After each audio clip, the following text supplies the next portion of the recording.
A to the K. to the K. To the K. Hello, one and all. Welcome to the A to the K Wrestling Show. As always, we're going to throw it over to Road Dogg for A to the K's little known fact of the week. Oh, you didn't know?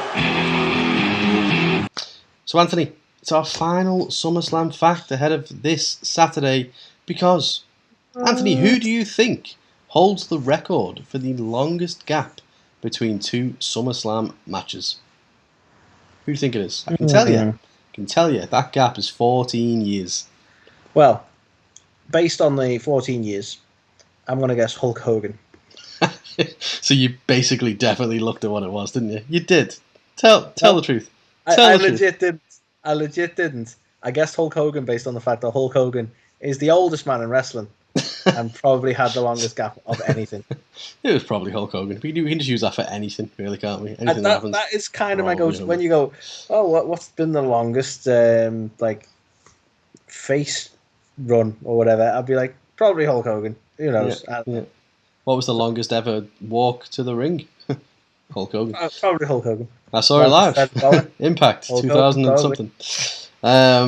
Yeah, you're right. Hulk Hogan, probably. I don't know. You are right. It was Hulk Hogan. So obviously, I know. Yeah, that was very anticlimactic. I was expecting some kind of back and forth, but it's fine. You cheated. It's okay. It was clearly Hulk Hogan. Clearly. Who else has wrestled for 14 years? 14 years. I mean, probably more than that, but the gap of 14 years. Who else has done that? Well, exactly. Obviously, Hogan. Maybe, to be honest, he's put could have been taken. But yeah, 14-year gap. Nah, not right for taken. However, I can give you some runners up. So obviously, it was Hogan. He last wrestled at SummerSlam in 1991. He would then next participate in 2005, where he had that weird match with Shawn Michaels. Second was, of course, Bret Hart. Was that the weird match with Shawn? Was that where Shawn Michaels decided to oversell everything? I think it was where he just bounced around fucking everywhere because, yeah, why not? Some people love it, some people hate it. Second least cunty thing he's ever done. I mean, there's a long list. We'll have to rank that one day on an episode of 10. But second, most cunty things Shawn Michaels has ever done. Telling you, that will be my proudest moment. But yeah, Bret Hart was actually second because he was obviously last at SummerSlam in '97. And then came back in 2010, so that was a 13-year gap. So, yeah, pretty close, but it goes to Hulk Hogan. Well done. There you have it. You cheating bastard. And here is... I didn't cheat. Here is Road Dogg. My fault. Oh, whoa. Calm down, Heidenreich. Was it Heidenreich? Gene Snitsky? Damn it. They're all the same. The fuck out of here. So, yeah, here's Road Dogg. Oh, you didn't know? Beautiful. So, shoot it. Yeah, sure. Okay. Let's go over to WWE this week. So, kicking things off. Raw, the Roman Reigns promo. So, first and foremost, let's be real here. This was almost a watchable Raw. It was safe to say one of the best Raws in a long time. Now, is this a bit of a coinky-dink? Obviously, we know Vince is gone. Triple H is running things. If it's to be believed, this show was pretty much already written by Vince anyway. So maybe it's just the Mandela effect. So many people praising the subtle changes that Triple H come and made. I think it is a bit of a Mandela effect. It's so much better now. Everything's just cleaner and nicer and brighter. Yeah, the weird thing is though, it did feel like a better Raw. So I don't know. Maybe it is, but maybe everyone just felt a little less tense. Maybe people could just enjoy themselves. Michael Cole wasn't getting shouted at, in his headset. Yeah, fun times had by now. Nothing was getting torn up. It's great. Exactly. It only got rewritten, 4 times instead of 82. Wrestlers weren't frightened to go back, behind the curtain to Gorilla, exactly. I believe they call it. Exactly. No one was scared of doing that. It's all good. Nobody. But yeah, so Roman Reigns comes out and cuts a really good promo, to be fair. So he basically, Austin Theory comes down and Roman decides to offer some counsel to Theory. He's says to Paul, you like this guy, right? You know what he needs? He needs some counsel. Alluding to it going to be Paul Heyman, but he was like, nah, it's going to be me. And essentially he says, you need to look around. because Daddy's not here anymore. And it was like, ooh, See, they're I already love it referencing straight it. away. Yeah, lean into it. Why Exactly. the fuck not? That's what you've got to do. You can't pretend like it doesn't. It's like, don't say the word wrestling. Don't say title belt. How dare you for the WWE? So yeah, even things like that, they're actually leaning into it. So the reference Vince, and obviously Austin Theory was a pretty good role as well. But just another shout out to the one and only Paul Heyman, who was absolutely phenomenal. Phenomenal one. And again, he's just an absolute legend, isn't he? I would love to sit down with Paul Heyman one day and just pick his fucking brain because he's so good. He reminds me almost of like Bobby Heenan. He's like this generation's Bobby Heenan. I'm not saying it'd be a bad thing by any means, but I am confident he'd end up yelling at us over something. Oh, of course he would. $1,000,000%. He's an impassioned dude. But he's probably going to be right. I'm all for it, but like, just watching you try to pick his brains, I think it'd be just amazing. Yeah, exactly. So yeah, all in all, even though this didn't necessarily kick off Raw, which I'm sure you'll come on to in a second, for the first proper segment, I thought it was really good. Yeah, I'm a little up and down over this, as you mentioned, the kickoff for Raw. So we open with the Miz and Logan Paul, and action packed from the offset. We open mid brawl between Miz and Logan Paul. Now I'm kind of here for this feud, but also I'm a little bit like some things. I'm like, please don't overplay it. So obviously they start out mid brawl. They have to be separated. Later in the night we get Impulsive, which I believe Carl is his podcast typically. Yes. Mm-hmm. But I assume it's not deliberate. But he's not getting the crowd reaction that I think they're intending here. But he calls out the Miz, gets Maurice instead, and we go back into the. I mean, that sounds like a win. But we get obviously back onto the whole tiny ball shtick, and this is the bit where I'm a bit up and down on this. It's like, okay, I get it. Like they've made some merch from it now, but are we really going to keep doing this? Apparently, yes. In a world of tiny balls, we're really going to pick on the Miz here. In a world of tiny balls. Well, let's face it. I'm not saying wrestlers are on steroids, but like there's always been this whole thing of steroids and shrinking testicles. So to pick on specifically the Miz seems a bit strange. In a locker room that's probably full of like grape sized. Anyway, I'm not getting into this, right? And again, the inclusion of Tommaso kind of like, okay, so Ciampa attacks Paul and him and the Miz stand tall, everything, a victory for the bad guys, I guess. You're a poet and you didn't know it. What are we going for here? Like, Paul's the underdog face guy. Who's he actually going to fight? What? Like, I don't know. I'm here for this feud, but I kind of not sure what the intent is, because what's the intent with Ciampa? We want the match between the Miz and Logan Paul, so ultimately is Ciampa just going to be like banned from ringside at some point because he keeps getting involved? Is that going to be the story there? I don't know. Some things just aren't working for me, but I'm not going to be too negative. Well, I mean, since he's been on the main roster, Ciampa's basically Miz's little lackey, isn't he? So you can kind of understand why he gets involved, but yeah, it's a weird one with Logan Paul. I think we referenced it last week, is they're not getting the reaction they wanted because it's ludicrous to book Logan Paul as a face, because he's not a face. He's one of the most disliked people. Obviously he's got a fucking trove of fans. Of course he does. And people do really like him, but at the same time, he's also very unlikable. Not as much as his brother. We'll say this every time, but still. And the stuff he says, he's like, I'm a really successful YouTuber, and I do this and I do that, and he comes across braggy, and it's just like, yeah. Lean into the heel. He's a natural heel, like, and I think the difference here with his brother is that you kind of get the vibe that Logan's playing a character. Yeah, I don't know so much about his brother. Whereas Jake Paul's just kind of batshit crazy. Let's be honest. So yeah, so it's one of them. Like you can kind of you can get what they're going for, but yeah, it's one of them. Like the Miz, as much as he's the heel, people love The Miz because they respect what he's done and what he's had to overcome to get to the position he's in. And he's got a smoking hot wife. So how can you not respect The Miz? So I mean, I honestly think 90% of your respect for The Miz is just Maurice. I mean, probably even higher than that, to be fair. But still, just well done, man. Just well done. For your whole career, but just yeah. Well, What's what is it? Not Another Teen Movie? Is that what it is? Yeah. It's like the slow cat. Yeah, that's gonna be me.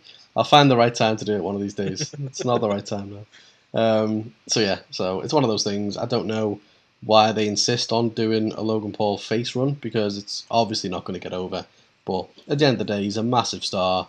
He's got a massive following, and it's really good stuff for WWE that he's there. So yeah, maybe an initial little bit of a blip, but essentially they're going to make the money when they turn him heel, I think. But we'll see. We'll see. We'll see. I'm not going to get on my soapbox again. If you watched or you listened last week, you know my feelings on this, so I'm not going to go into it. But that's fair. That's fair. So this week was the Rey Mysterio celebration, and Rey comes out and he thanks everyone and says that he broke down barriers because of his size. He name dropped all his rivals, and of course there was a special mention for Eddie. Of course. I mean, to be fair to him, it's not easy breaking down barriers when you're his size. Well, that's it. You know, I mean, that's why I don't want to stand on my soapbox, because it's just making it even worse for the guy. You know.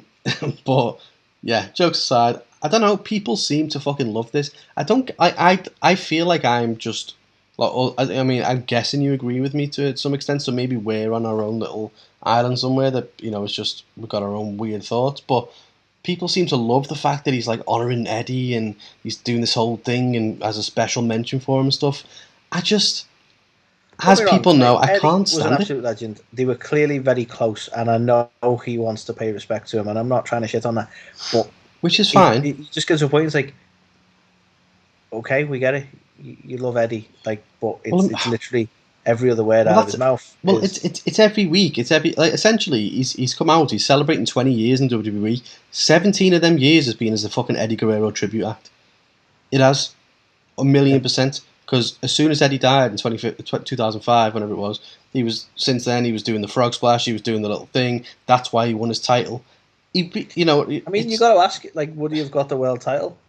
No, I don't think he would have. To be fair, think he ever don't get me wrong. He's a star. He was a star as soon as he arrived in WWE. I'm not shitting on Rey Mysterio, because he's fantastic. He's a phenomenal talent, and he has broken down barriers because of his size. He would never in a million years be the world champion, really, wouldn't he? Yeah, of course he would have been, right? But because of everything that happened with Eddie, who was like, you know, championship level at that time, and because of how close he was, it was like, well, yeah, that would be nice to honour Eddie, and we could have that moment and all that kind of stuff. And really, that's what got him it. So you can kind of understand why he's been fucking riding this guy's coattails for years. And it's a shame. It's a shame, because Rey Mysterio is good enough to stand out on his own. He doesn't need to be an Eddie Guerrero tribute act. He just doesn't. Yeah. But he is. That's what he's been. But I mean, what I will say for the celebration in particular as well is that, like, I do think Rey Hart's in the right place with the tribute. You know, it's coming from a loving place, but like from a fan point of view, it's like, okay, we get it. You know. Well, I mean, we do. Maybe that's just you and me. Some people seem to still fucking love it, but I honestly can't stand it. I can't. It's instant like tune out for me as soon as he comes on the telly, because I know if he's in a match, he's going to do some kind of move tribute. If he's doing a promo, he's going to do some kind of fucking, you know, catchphrase tribute or something. So I've just instantly the thing for me, I think, is like Vicky mentions Eddie less, and that's a bit strange for me. Yeah, exactly. Like, yeah, I don't know. I'm like, surely she'd be the one like mentioning him a lot, because, you know, she was married to the guy. I mean, yeah, you'd think so. But anyway, as I said, I won't stand on my soapbox this week. Can we talk about the fact that Buddy Murphy had one of the greatest fucking moments that come from this? He's a legend, isn't he? I'll let you recount the telling of this bit. So we had, I'm not sure where they're going with it, but we had a bit of an altercation with Aaliyah and why is her name escape me? Carl, help me out here. Rhea Ripley. Yeah, thank you. And obviously this didn't happen on Raw itself, but on Twitter, Buddy Murphy decided to put a tweet out suggesting that they could have a match for custody of him, which I thought was funny as fuck. Yeah. Well played, buddy. Well played. I mean, obviously we all you know, in case people don't understand what we're saying, there was a storyline, wasn't there, last year or 2020, whenever it was, with Aaliyah and Buddy Murphy and that stuff going on, and now obviously Buddy Murphy and Rhea Ripley are getting it on in real life. So there was a storyline, last year where they had Buddy Murphy, a man in his mid to late 30s, starting an inappropriate relationship with a 19-year-old girl, and everyone being okay with it. Yeah, pretty much how that went down. That was the storyline. Yes, and then he left WWE. Exactly. It's almost like, were we not in PG-13 anyway? Some of the subject matters. I made this point in a wrestling group on WhatsApp. I was like, everyone's going, oh, we're going to move to PG-14. I can't wait to see what happens. I was like, in the PG era, we had somebody set on fire and somebody's eye get fucking gouged out of the socket. It's like, how much further are they going to go? The thing is, aside from like actually gouging guys and actually setting people on fire, like you say, they really played the illusion card quite well. Yes. Like I know Ray's eye didn't get actually gouged out, and it was pretty shit, the effect. But still, like, I didn't really want to see it happen, so that's fine. I'm fine with it being an effect. Yeah, it was a very weird moment, that, wasn't it, with eyes? It was like, and it seems to have now carried on in AEW, because if you remember rightly, it wasn't Malachi Black, didn't he have some eye thing going on? Yeah. Now all of a sudden he's in AEW, and then, again with Malachi Black, he's like blinding people now, and it's like, right, okay. So, fair play. Yeah, I mean, an eye for an eye and all that, Character longevity in that regard. That's some long-term storytelling right there. Indeed, that's a better way to say it. But so obviously we had Aaliyah or Aliyah, whatever you say, crop up, and Rhea Ripley returned and kind of pushed her, and then essentially kind of choked out Dominic. Then Rey Mysterio went out. It was all this big thing. Rey Mysterio got put through a table. Not a single fucking person from this party that they were throwing decided to come out and help Rey or Dominic at all, because why would they? They're just still there partying. But, I mean, I'd be that guy at the party. Exactly. Fuck those guys. Woo! Looks crazy. So now we are getting a tag match at SummerSlam. That's the big build for this. So, yay. Yay. So anyway, Carl, the next match, we're not doing this in order. Well, we're kind of doing this in order. I don't know what you call this anymore. But we were also gifted a match between the Bloodline and Riddle and the Street Profits. They don't have a name yet, but Riddle and the Profits. That kind of works. Street Riddles. Street Riddles. Anyway, you know what? This was a pretty good match. We had a spot. Montez Ford did get busted open. I don't think that was happen. Probably not planned. Unintentional bleeding has always led to good things for people, so you never know, Montez. Fingers crossed. Again, what's the point going TV-14? That's what I'm saying. Seeing this shit now. So so we all in all, it was a good match. That might have been a bit of a botch, but hey ho, it didn't really cause any problems for the match itself. Ultimately, we had Roman getting the win over Riddle. Fair enough, and we got a nice little Seth Rollins, moment. I don't know whether I always quietly hope that they're leading something. A nice little moment between Seth and Roman there at the top of the ramp, and Seth decides, fuck it, I'm going to beat down Riddle as well. Hits the curb stomp. Happy days, not a bad match, not a bad. That's all for well, Anthony. Some breaking news. I don't know if you've seen this over the last kind of half an hour. They've pulled Riddle and Seth from SummerSlam. What? Oh, for fuck's sake. Well, they didn't set nothing up. This was bullshit. I don't know why Seth came out at the end. So they're now saying that this curb stomp thing caused him to have some kind of injury, which has now meant that the match has been postponed. Now, bullshit. Really? What? Like, really? Is this like legit? Is he actually injured? Was this? Oh, right. I don't even really, like, when I was annoyed. I'm like, yeah. Oh, yeah, right, I'm annoyed. No, I'm annoyed. Like, legit, this could have been a banger, but yeah, it doesn't make any sense. Like, why would they do this? It's one of the matches on the card I think a lot of people were looking forward to, and now you've got to assume it is legit because of that. Like you say, why suddenly pull it when people were actually looking forward to this? Well, exactly. In which case, like, how stupid. I know obviously accidents happen and stuff like that, but it's like, what a way to ruin one of your biggest matches for SummerSlam. So it's one of those. Either it's legit and oops, or this potentially is going to be part of some kind of big swerve at SummerSlam. Seth Rollins comes out and is like, well, I haven't got an opponent anymore. Maybe Randy comes back. Maybe, we'll come on to this when we talk SummerSlam. But, yeah, it's definitely makes for more intrigue into the show. At the minute, he's just pulled from the card, but will we actually see him show up? We will see. We will see. So throwing it over to SmackDown, just a bit of a short note on this one. So we had Liv Morgan and Ronda Rousey having a face-to-face this week on SmackDown, and surprisingly, I kind of enjoyed it. Now, obviously, it's got Liv in the segment. I'm going to enjoy it, but right, It's what you live for. it's what I live for, and you only live once, right? Ronda basically was the. Why is that not a slogan of his? It is, I think. Is it? Pretty sure it is. Isn't that like a Twitter name or something? You only live once? I don't really know. But essentially, we need to ask Bo Dallas whether that's true. yeah, I can't. Yeah, fucking hell. No comment. No comment. We know some things. But yeah. Anyway, no hearsay on this show. Right. So Ronda Rousey basically starts saying that essentially she's the better fighter, and she only Liv only won because she was beat up from Natty and so on and so forth. And Liv was like, well, yeah, do you know what? You might be the better fighter, but I've got more heart. And then hilariously, Ronda Rousey goes, you may have more heart than everyone else in the locker room, except me. And it's like, are you shitting me? You do not even want to be here, you silly woman. You silly woman. Just the fact that how can she think that's gonna fly? Yeah, you want this more than everyone, but me. Like, hang on a minute. Maybe on your first run, love. Now you're here for fucking that paycheck, aren't you? Don't get it twisted, girl. But She doesn't give a damn about her reputation. Yeah.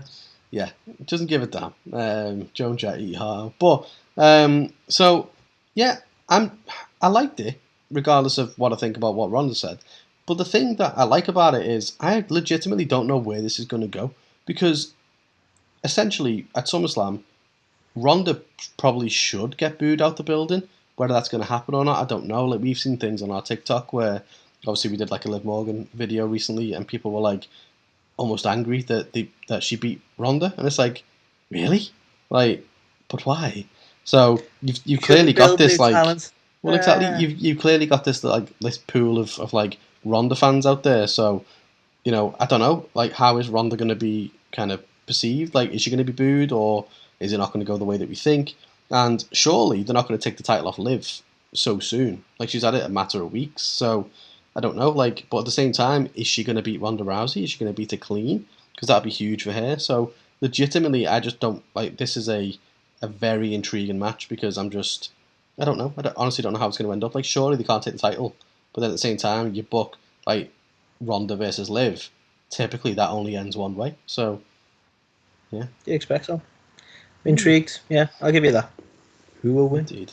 Who will win? You'll be made up if Liv won clean. Don't worry, she deserves it. Wet yourself. Awesome. It will be wet. Yes. So I think the last one for you, Carl, and I've got the curse of dealing with it, is Sheamus and Drew. Now, I wasn't big on another Sheamus and Drew match. Don't get me wrong, these two are a really good pair. We've enjoyed previous matches, but maybe we could do some other stuff now, right? But not only that, we get the match is now going to be next week, Carl. Sorry about that, and it's going to be a shillelagh match. Of course it is. That right? I've been paranoid about fucking pronouncing that. I think I said it right. Shillelagh. And the winner will face Roman in Wales. Okay. Yes. Sure. It's a little weird that they're not booking it for SummerSlam, but sure, let's do that then. Well, I mean, it's weird this. Like, part of me still thinks we might see this happen at SummerSlam, because it's getting pushed every week for all these other reasons and excuses. Is this storytelling to just delay things? I don't know. Apparently so. But obviously we've had like proper random, like Sheamus referenced that he might have COVID, and then he referenced that it wasn't him, that he was actually scheduled to compete. It was the other fella, neckbreaker guy. Butch. That sounds so bad. I'm so sorry. No, other fella, rugby player guy. Ridge. That's it. I should definitely not call him neckbreaker guy, but essentially, yeah. They've kind of been delaying it for all these reasons. And now, yeah, it's apparently booked for SmackDown on Friday. Whether we see that happen, let's see. But you would think that they would put the match on SummerSlam, even if it was part of some kind of kickoff or something. It just kind of feels like, I don't know. When we've seen it a lot of times, but when they do square off, it's always a banger. So it would be a good, let's get the fans into this for SummerSlam match. But anywho. So Anthony, let's swing on over to AEW, right? Let's break on through to the other side. What a fucking match this was, right? And this may come as a surprise. This may be my favourite match of the year so far. And it was not one that I was expecting, but it was Brody King and Darby Allin. Yeah. Now, fair. It was booked so well. I think we spoke last week around if they book this match where Brody basically decimates Darby, it'll be good. And that's essentially what happened. Brody just fucking ruined him for most of the match. I'm so pleased that they didn't have this whole Darby fights against the odds stuff that you'd probably get sometimes.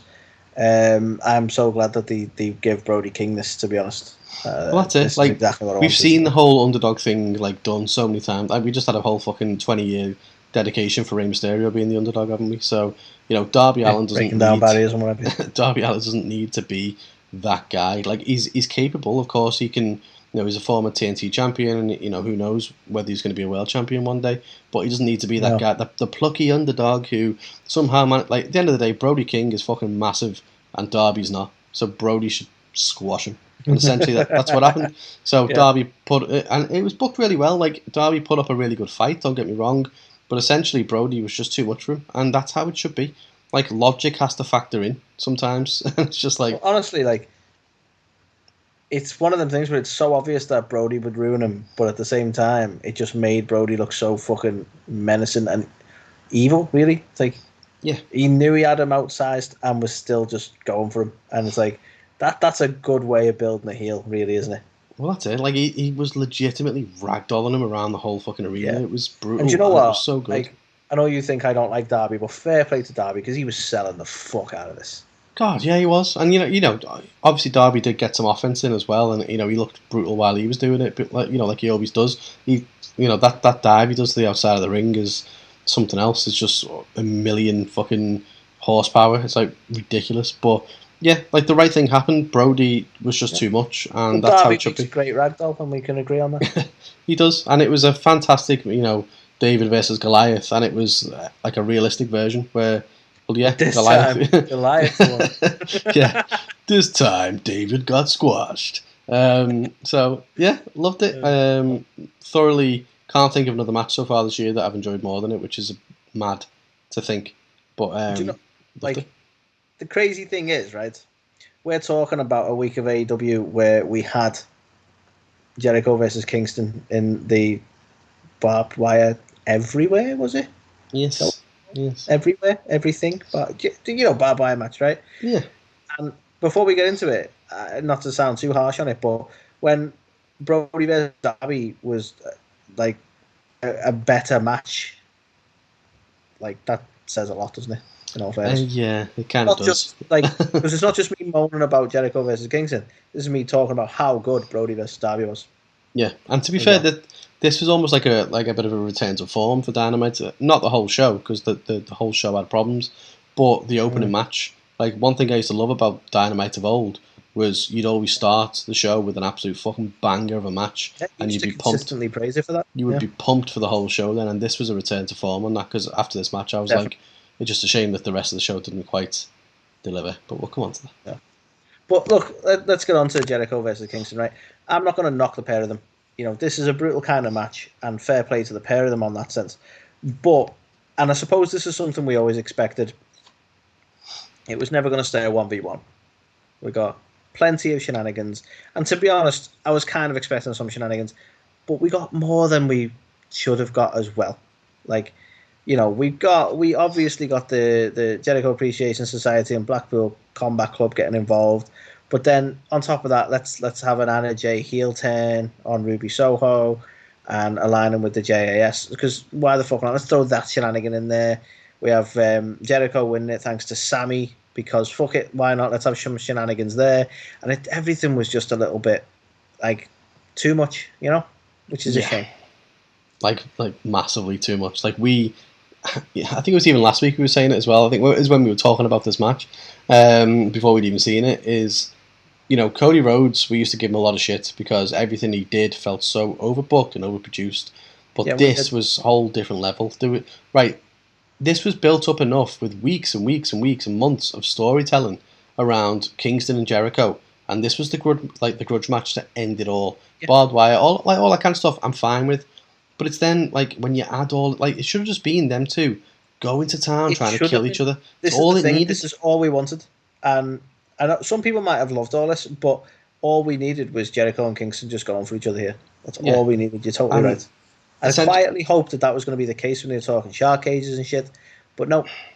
Well, that's it. Like, essentially, it ended up awful, and it's no disrespect to the pair of them because they are both, you know, awesome people, and you know, super talented, but awesome people. both awesome people. But yeah, it was a clusterfuck. It was not enjoyable at all, and there was so much going on. It was so overproduced, so overbooked, and then even at the end, with it was like miscommunication, and there was issues and miscues, and the back fist missed, and yeah, it was bad, man. This was the first time I looked at AEW and thought, wow, that was like amateur hour. It was piss poor. Unfortunately, it was piss poor. I agree. But anyway, speaking of things that weren't piss poor, Anthony. Now, how will we ever get to a point where we boo FTR again? Because the pair of these guys, fucking pair of legends. Honestly, man, they've been on an absolute tear this year. They are so good. Like if you think about, obviously they first arrived in AEW and it was like, holy shit, it's FTR. They came in super awesome. And then they kind of just floundered a little bit, and then obviously they were paired with the Pinnacle, and like that was like they were heels, and it wasn't amazing. But now it's like, okay, this is FTR. These are the guys who are just fucking the best tag team in the business, doing the shit, getting about their business. So to then come out and add another, you know, bow to their fucking arsenal and, you know, a promo like this, and it was different because it was the subject matter was personal, and it shone through. So obviously Dax comes out and essentially tells the story about this 8-year-old girl who, you know, is I can't remember now off the top of my head what it was that she's been going through, so I don't want to misreport it by trying to guess it, but obviously she's been going through some shit, operations or something like that, and basically, you know, that she's managed to come through it all and pull through, and it's been a terrible time in his life and all this kind of stuff, and he then reveals that little girl was his daughter, and it's like, well, fucking hell, you know, Jesus. as parents, you know, that immediately pulls on your heartstrings, but it's like, you don't even realise what people are going through in the real world at times when, you know, you see them on TV and they're like, you know, oh, do the match. It's like, well, hang on, you know, how's their actual life at the moment? And yeah, so basically, what a fantastic line for him to say that, you know, his daughter showed all his fight, and so basically when it comes to Ring of Honor, and the match against the Briscoes, he's going to fight like an 8-year-old girl, and it was just like, fucking boom, loved it. What a line! What a fucking line! And you know what? It's merch, and it is fucking merch. Like, you'd probably wear that, wouldn't you? Well, it is. Obviously, the merch is out now, so they've got the fight like an 8-year-old girl tee, and it's just like, fucking damn right you would, because you know, you look at the wrestling world, and obviously you look at like MMA and stuff like that as well, and the fights that these, you know, professionals have, but it's like there's no realer of a fight than the type of shit that, you know, some people have to actually go through in the world. So yeah, just what a lovely promo, and also these two just completely endeared themselves to the audience now to the point where it's like, we can never see these guys heel. I mean, they're Bret Hart guys, like, straight away. Do you know what? I think it was fair to say they were going to go down, or they was like, we were all having a conversation like, these guys are definitely going to go down as one of the greatest tag teams, and I think this just solidified that even more. Just absolute fucking legends. Absolutely. So yeah, loved it. Absolutely. So, Carl. Yeah, I mean, I don't really know how to feel about this one either. Like, I think you might have been a little bit bigger on this than me in terms of like the whole Christian angle. I think I've made my feelings clear previous weeks, but we had Luchasaurus killing the Varsity Blondes again. That's what he does now. I don't know. Like maybe this is because we've got a bit of a sweet spot for Griff Garrison, who's not only been on the show once, he's been on the show again for us, and he's consider him a friend of the show, if you will. And we're rooting for good old Griff. So seeing him like get like decimated by Luchasaurus isn't great. And this was probably what was always going to happen. So I don't know why I was low key expecting something more than this. But Luchasaurus kills the whilst he blondes again, Carl. So that that's not great. But we see a returning Jungle Boy, and again, did this get a pop? Did it deserve a big pop? I'm no offense to Jungle Boy here, right? And this is where I might be a little biased, and I know you have probably more love for Jungle Boy than I do. But like, was this? I good? think you're angry just because he didn't come back as Jack Perry. That was your prediction. I did expect that, but at the same time, Carl, right? Has he even been gone long enough for this to be a big thing?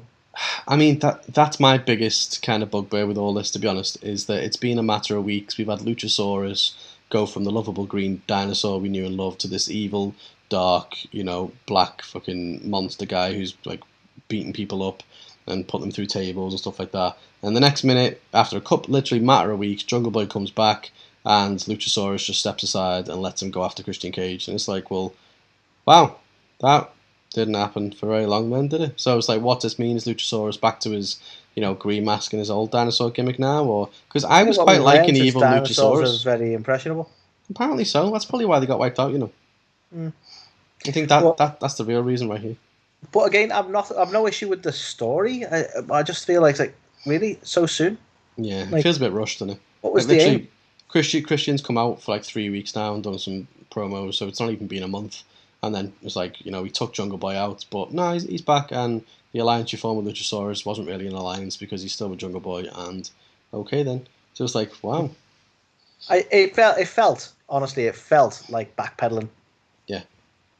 Like, which is weird because I don't think it was bad. It's not working, and the backpedaling. That's what it felt like. Well, like the thing that we've always give AEW credit for is they can suss out when something's not working, and they'll course correct. We say this a lot, but I felt this was working. To be fair, I quite liked the evil Luchasaurus. Even if you go, okay, this wasn't working, I wouldn't even class that as a course corrector. Just completely backpedal.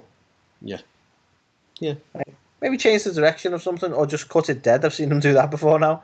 But to just be like, well, let's go exactly back to where we were. Yeah. Well, I mean, it's one of those. We don't know how it's all going to pan out yet, but if it does just go back to normal, and it's like, well, no, they're still Jurassic Express again, and Christian is now by himself, then that was a waste of a few weeks because nothing's really changed. But if maybe Luchasaurus does end up turning on Jungle Boy or something, then okay, fair dues. But yeah, it did feel like it was just, let's just hit the reset button on the last few weeks, which you don't really want to see, do you? Because it's like, well, what a waste of time that was. Yeah. It's a fair point. I'm being unfair at this point. We could potentially see something here, couldn't we? So let's hold our breath and see what happens. We'll stay tuned. So before we wrap up then this week, let's just have a little bit of a preview of some of the stuff that happened in Ring of Honor's Death Before Dishonor pay-per-view. So firstly, Claudio Castagnoli has won his first ever singles title by defeating the one and only Jonathan Gresham for the main strap. I don't know his career before WWE very well, but do you mean first ever? Like ever? First ever? Yeah, he's never won a major title. Yeah. Ever? So hasn't he won a title before? No. Oh, damn. Okay. I thought he was a former Ring of Honor champion. No, he's a former Ring of Honor guy, wasn't he, bro? Yeah, I mean, he might have won other belts. I don't think he's ever won the main title, but I don't think he's won any, to be fair. Well, so obviously this is... I don't know. I thought this was really good, to be fair. I didn't really get a chance to watch the full pay-per-view. I just saw some highlights, but I think it's a good decision. I think it helps the Blackpool Combat Club because now they're all a bunch of, It's not a good decision because Jonathan Gresham didn't like it. Well, yeah, we're going to cover that in the news. He wasn't a fan at all, was he? And I think him and Tony had a bit of beef around the whole situation. But for me, and no offense to John Gresham, but I care more about Claudio than I do him. So if anything's going to get more eyes on Ring of Honor, this makes sense to me. So yeah, and I think as I was saying, it legitimizes the Blackpool Combat Club because you've now got Moxley, who's the interim AEW World Title. You've got Claudio, who's the Ring of Honor champion. You've got Wheeler Yuta, who's the Pure champion. You've only got Bryan Danielson, who doesn't hold a belt. Of all the people in your fucking faction to not hold a belt, Bryan Danielson, come on. Crazy, innit? So, So, maybe he'll end up future getting the TNT belt champion. Well, exactly. Imagine if he's the guy to beat Wardlow after all this. Holy shit. But, yeah, so it remains to be seen, but definitely good news for the Blackpool Combat Club. And also from Ring of Honor, so we mentioned briefly around the promo that FTR cut around, the match against the Briscoes. FTR did go on to win the match, so they've retained the Ring of men Honor of their words. titles. So fair play in what was also a very good match. And now a little bit of a preview to tonight. So tonight AEW is doing Fight for the Fallen. I don't know whether this is just a one-night thing, whether it includes Rampage, whether it even spills into next week. I'm not sure. But in terms of tonight's card, we've got Jon Moxley defending the title against Rush. So pretty sure Moxley will end up winning that one. We've got Bryan Danielson returning to action. So great news that he's back. He's taking on Daniel Garcia. That match is going to absolutely fuck. Can't wait to watch that. We have Thunder Rosa taking on Miyu Yamashita. So I'm not too sure how she earned the opportunity, if I'm honest. Now, you talk about rankings. I'm not too Doesn't sure. matter. Thunder Rosa's in a match. Let's watch it. Well, exactly. You're going to enjoy the shit out of it regardless. But yeah, still, one that's somewhat questionable. We've also got Tony Nese and Smart Mark Sterling taking on Swerve in a 2-on-1 match by the looks of it, which is interesting. And the indeed. FTW titles on the line as Ricky Starks defends against that Danhausen. So, because why not? Why the fuck not? The FTW Housing Champion. It's just written. It's written right there. So yeah, I'm looking forward to that tonight. Actually, to be fair, it's going to be quite a good card, I think. Carl's hype package. I'm looking forward to that. Actually. Yeah, somewhat looking forward to that. I think again with all of it, most of it's predictable. Let's be honest, but be good matches, and that's the main thing. But that's my one big gripe with AEW at the minute is I feel like they don't lean enough into the storytelling. When they do storytelling, especially long-term storytelling, they tend to absolutely nail it. But there's not enough from a storytelling standpoint that makes me go, ooh, each week. They put on great matches, of course they do. But that's only one aspect. I think they need to get more of a balance. Need more things that make you go, ooh. Yeah, exactly. So that was This Week in Wrestling. That was WWE, that was AEW, and a bit of Ring of Honor sprinkled in for good measure as well.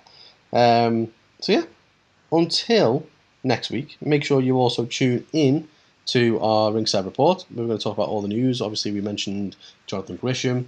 We've got some updates on Vince McMahon, obviously retiring and Triple H's new role. We've got loads of updates on loads of different things, to be fair, so check all that out. And also, we're going to give our thoughts on SummerSlam with our predictions on how those matches might pan out. So, until next week, here is the one and only Thunder Rosa to say bye. Adieu. Hey everybody, this is Thunder Rosa, and you're watching or listening A to the K. A to the K. A to the K.